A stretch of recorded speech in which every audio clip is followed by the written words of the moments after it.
Here in our home, we rely on simple, time-tested methods to keep warm during the cold months. Without gas or electricity, heating our living room and our entire home becomes a thoughtful process that connects us to the natural world and the blessings it provides. Today, I'll show you how we keep our living space warm and inviting without modern technology.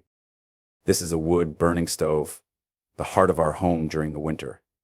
It's efficient, reliable, and has been a part of Amish life for generations. The stove not only provides heat, but also serves as a place to warm food or boil water. Every family has its own way of using the stove, but the principles remain the same. The first step to using a wood stove is having a good supply of seasoned firewood. We prepare our firewood throughout the year, cutting, splitting, and stacking it to dry. Dry wood burns hotter and cleaner, producing less smoke and more heat. The types of wood we use vary, but hardwoods like oak, hickory, and maple are preferred because they burn longer and generate more heat.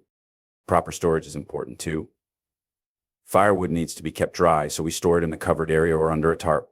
Stacking it properly allows air to circulate, helping the wood to season and stay dry. Using the stove is a balance of skill and patience. We start with kindling small, dry sticks to get the fire going, then add larger logs as the fire grows.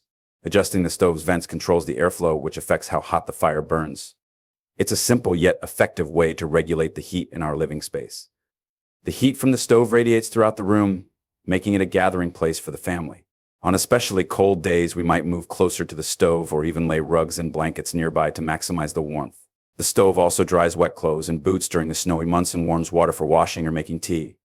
For homes without a central wood stove, other methods like fireplaces or coal-burning stoves are used. Some families even design their homes with efficient layouts, allowing the heat to travel from the stove to other parts of the house. Thick curtains and insulated walls also help keep the warmth inside. Warm clothing, heavy quilts, and layering are just as important as the stove. On the coldest days, we rely on these comforts to stay warm, often sitting together near the fire to share stories, read scripture, or simply enjoy the quiet. Our way of heating may seem simple, but it's a way of life rooted in resourcefulness and gratitude. By relying on what we have, wood from the forest, a well-made stove, and the warmth of family, we can create a home that's both warm and welcoming, even in the harshest of winters. Thank you for spending time with me today. I hope this glimpse into our home inspires you to appreciate the simple, reliable ways of staying warm and finding comfort in life's essentials. Until next time, may your home be filled with warmth, peace, and blessings.